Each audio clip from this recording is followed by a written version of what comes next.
me something, it might just take the pain away. Luto tayo guys ng chicken asado sa kawali. Yung mga walang oven dyan, pwede nyo pong gawin tong aking resita. Napakasarap naman talaga. Syempre, ito ay naghihiwa ako ng mansanas dito para ipanlagay natin sa ating manok sa loob ng tiyan niya. Pero, kung wala naman kayo nito, okay lang po. Lagyan nyo na lang siya ng laurel, bawang sa loob or sibuyas na hiniwa-hiwa, okay? At syempre, yung ating chicken, ang ginawa ko sa kanya ay nilinis ko na muna siya. Pagkatapos, linisin nyo siya ng asin guys, yung ating chicken. At pagkatapos, tuyuin natin ng kaunti. Pagkatapos, lagyan na natin ang ating mga ingredientes kagaya ng asin, pagkatapos paminta, bawang na durog, pwede rin po. Kung wala naman kayo, sariwa. At ito na nga yung ating mansanas at inilagay ko na sa loob ng tiyan ng ating chicken. 'Di ba? Kasi para sa akin kasi mas masarap. Parang kung wala kayong patatas, pwede naman po itong mansanas ang guarnition ninyo. Okay? And then ito na nga at tatalian ko siya guys.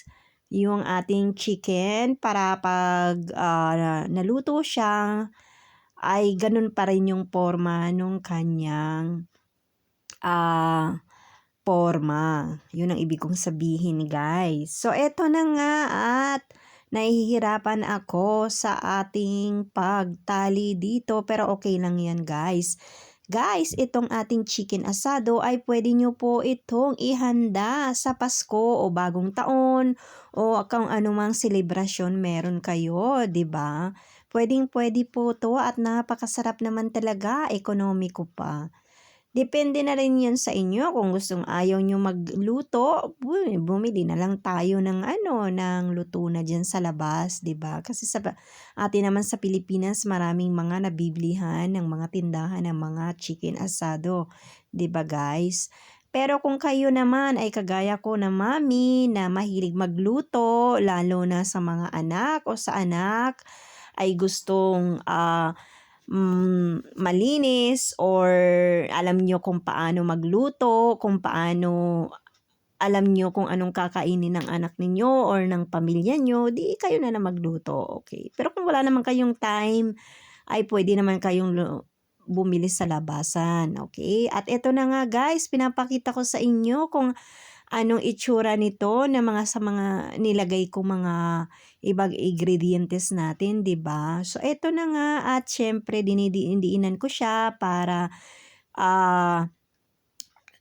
umepekto yung ating mga ingredients na inilagay. At syempre kapag ito ay lulutuin na natin sa kawali na o kaldero guys na basta matatakpan ninyo, super duper na mainit ang ating mantika. Talagang super mainit. Okay guys, kasi kapag inilagay nyo to na malamig ang ating asaite, ay hindi po siya matutosted at pangit, maglalagas yung kanyang balat guys. Kasi kumbaga naluluto yung balat niya, so ibig sabihin nun, pwede siya maghiwa-hiwalay. So kung super duper mainit yung ating mantika, ay ma-maintain yung pagka-toasted kaagad nung kanyang balat. Yun ang ibig kong sabihin guys ha. Kaya ito. So ibinaliktad ko na siya guys kasi nakita nyo naman 'di ba na toasted na siya sa unang ating paglagay doon. Mga 1 minute lang kada ito toasted natin muna yung balat, okay? Pag na-toasted na natin yung balat guys, doon na tayo mag-uumpisa magkuntar ng kung paano natin siya palalambutin para sa loob talaga ay lutong-luto siya guys. So ang 45 minutes lang to or depende sa gusto nyo, depende sa manok na bibilhin nyo guys. Okay? So ito na nga at binabali-baliktad ko siya hanggang sa matoasted ang buong manok guys. 'Di ba? Pinaupo ko siya, pinatalikod, pinatumba, pinahiga. Yun ang ibig kong sabihin. O, 'di ba? Ganyan, kailangan ganyan, guys. Yan ang magiging itsura niya. Kasi nga yung ating mga ingredients na nilagay ay nagpapatoasted din yun guys. Kaya ganyan ang resulta. So ito na nga yung ating manok na 50 minutes lang to guys. And then tinanggal ko na sa kawali at pinalamig ko siya mga 3 minutes lang siya kasi super duper nga mainit. Hindi ko siya mahawakan. At ito na nga nung tinitingnan ko na siya na pwede ko na siyang mahawakan para mahiwa natin guys, ay eto na nga. So tinanggal ko na yung ating ilagay dyan na tali at pagkatapos, ang unang gagawin natin guys, tatanggalin muna natin yung kanyang pakpak or kaya yung legs. Depende po sa inyo para talagang hindi siya madurog. Kailangan ingat talaga yung paghawak at yung paghiwa natin dito sa ating chicken asado. Yan ang ibig kong sabihin guys. Dahan-dahan muna, nakita nyo mainit talaga sa loob. So yan. Para yung ating pag-prepare ng ating chicken sa lamesa ay maganda naman yung kalalabasan. Kailangan dahan-dahan yung chicken para hindi siya madurog. Yun.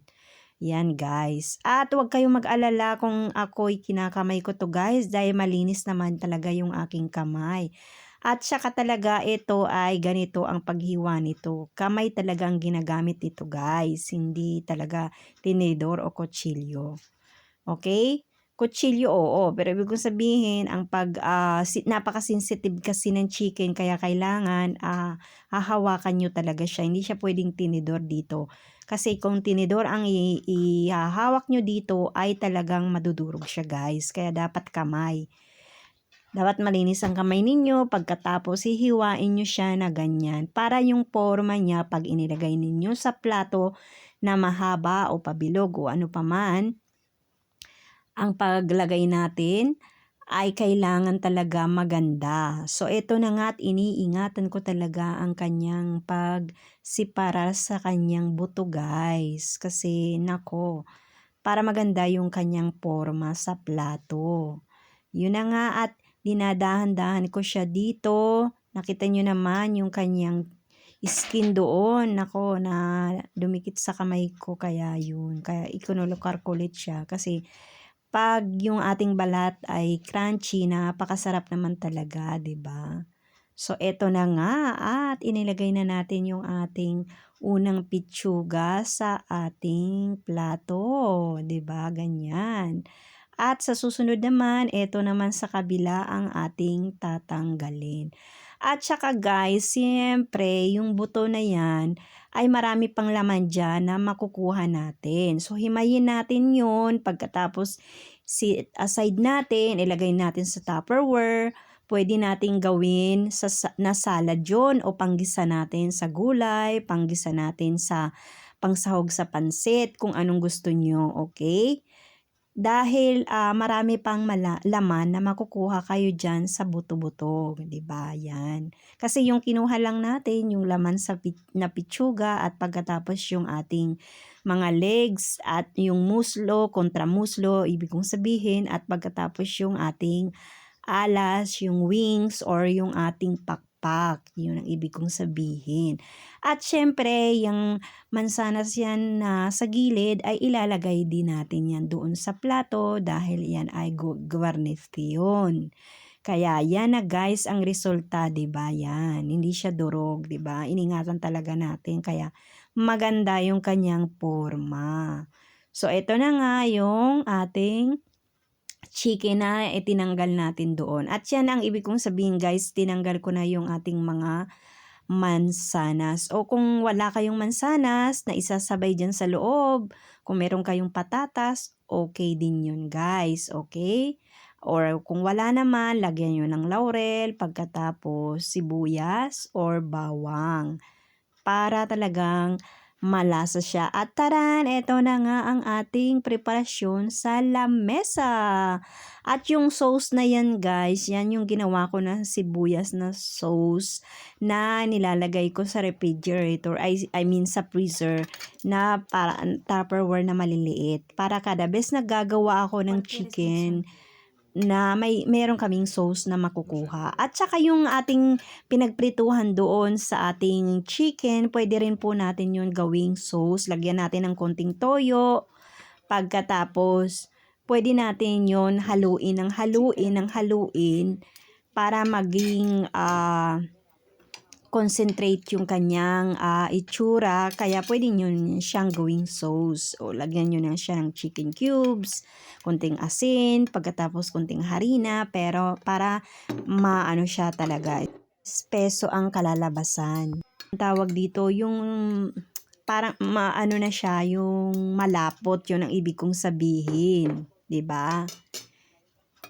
Ketchup, guys, kung anong sauce meron kayo, pwede po dito. At ito na nga ang aming pagkain sa aming hapagkainan, 'di ba? At yung ating kanin, sinangag ko nga pala yan, guys, and then yung ating green peas, and then orgisantes, 'di ba? At syempre yung ating chicken. Inasal na napakasarap naman talaga, 'di ba? So guys, hanggang dito na lang po ang aking video at ingat po kayo lagi kong sinasabi na ang buhay ay iisa lang, kaya ingatan nating mabuti. Ang kamatayan ay iisa lang din, 'di ba?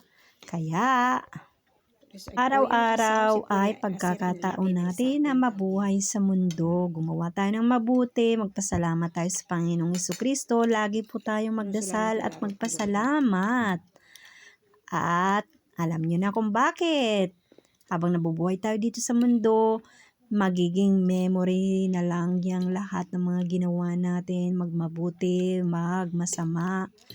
Pero mas maganda nang gumawa tayo ng mabuti kasi maraming taong manginginayang sa atin at maaalala tayo. Pero kapag gumawa tayo ng masama dito sa mundo, sasabihin pa nila, ay buti nga yan, namatay na. Kasi para hindi na nakakaperwisyo ng kapwa, 'di ba? Pero kapag tayo namatay na gumawa tayo ng kabutihan, ay sayang naman, ang bait-bait pa naman yan, 'di ba? Marami natulungan, marami nagawa. So, hanggang dito na lang po ang video.